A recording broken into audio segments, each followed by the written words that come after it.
बहुत समय पहले की बात है। हस्तिनापुर गांव में सूरज के अस्त होने का समय हो गया था और चांद के निकलने का।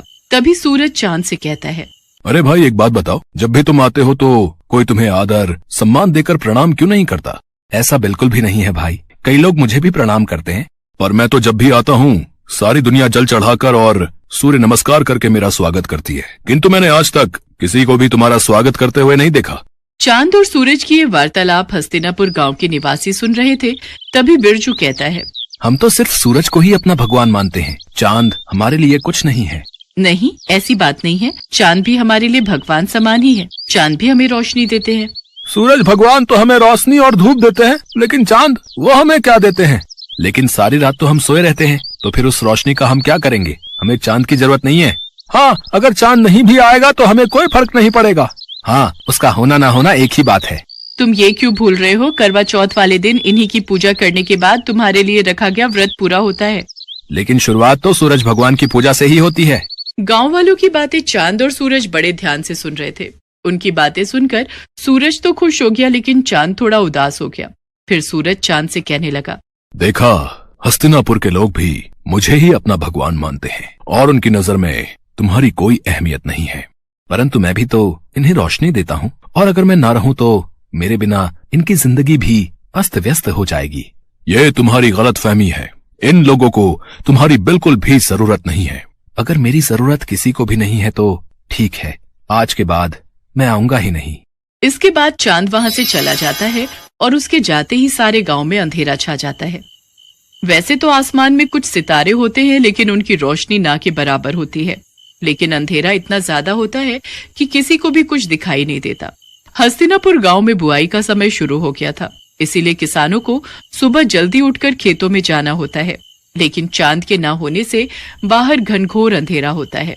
अरे उमा, जल्दी से उठ जाओ, आज खेत की बुआई करने जाना है। जल्दी से उठ जाओ, वरना देर हो गई तो बाहर धूप बहुत तेज हो जाएगी, फिर खेतों में काम करना मुश्किल हो जाएगा। हाँ, बुआई के लिए तो जाना है, पर अभी बाहर बहुत अंधेरा है। आप भी सो जाओ जी, और मुझे भी सोने दो। मुझे लगता है बाहर सुबह होने वाली है, अब हमें चलना चाहिए। वो तो आप सही कह रहे हो जी, पर बाहर इतना अंधेरा है कि हम जाएंगे कैसे? ठीक है, फिर बाद में ही चलते हैं। इसके बाद दोनों सुबह का इंतजार करने लगे। फिर जब सुबह हुई तो दोनों खेतों के लिए निकल पड़े।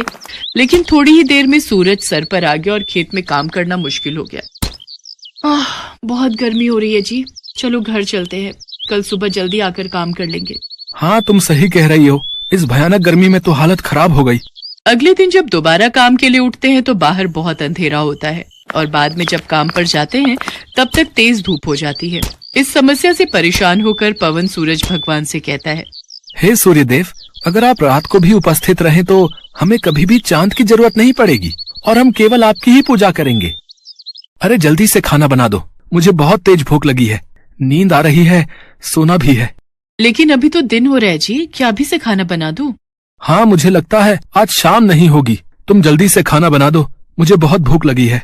अच्छा ठीक है, बना देती हूँ। फिर दोनों खाना खा लेते हैं, लेकिन तब भी रात नहीं होती और दोनों सोने के लिए चले जाते हैं। बहुत गर्मी हो रही है, बिल्कुल भी नींद नहीं आ रही। ऐसा करता हूँ, जाकर नहा लेता हूँ। इसके बाद पवन नहाने चला जाता है। नहाने के बाद भी बहुत गर्मी हो रही है। तभी बाहर शोर होता है। पवन और उमा बाहर निकलकर देखते हैं तो बिरजू का बेटा बिट्टू बेहोश पड़ा हुआ था। क्या हो गया मेरे बच्चे? कोई जल्दी से पानी लाओ। फिर उमा जल्दी से पानी लाकर बिट्टू के मुंह पर छिड़काव करती है। कुछ ही देर में बिट्टू होश में आ जाता है। लगता है दिन रात धूप लगने की वजह से ये बेहोश हो गया था। इसके बाद सभी सोने के लिए चले जाते हैं, लेकिन गर्मी की वजह से किसी को भी नींद नहीं आ रही थी। सारी रात लोगों की ऐसे ही कट जाया करती। इतनी गर्मी में तो हम लोग मर ही जाएंगे। काश सूरज ढल जाता तो इतनी गर्मी नहीं होती और हम लोग चैन से सो पाते। चुप रहो तुम, थोड़ी सी गर्मी सहन नहीं कर सकती? ऐसे ही एक हफ्ता बीत जाता है, लेकिन हस्तिनापुर के लोग बिल्कुल भी चैन से नहीं सो पाते, और देखते ही देखते कई लोगों की तबीयत बिगड़ने लगती है। ये सब तुम्हारे कारण ही हो रहा है। ना तो तुम चांद का अपमान करते और ना तो वो यहाँ से जाते। इसके बाद पवन बाहर जाकर सूर्यदेव से प्रार्थना करता है, हे सूर्य देवता, अब से आप केवल दिन में ही रहिए, हम आपकी गर्मी सहन नहीं कर पा रहे हैं। रात को हमें चांद की ही जरूरत है। इसके बाद पवन और सभी गांव वाले चंद्रदेव को पुकारने लगते हैं।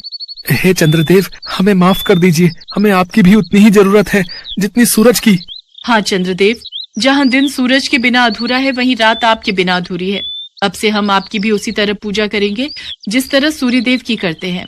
ठीक है, मैं रात में तुम लोगों को रोशनी देने के लिए फिर से उपस्थित रहूंगा।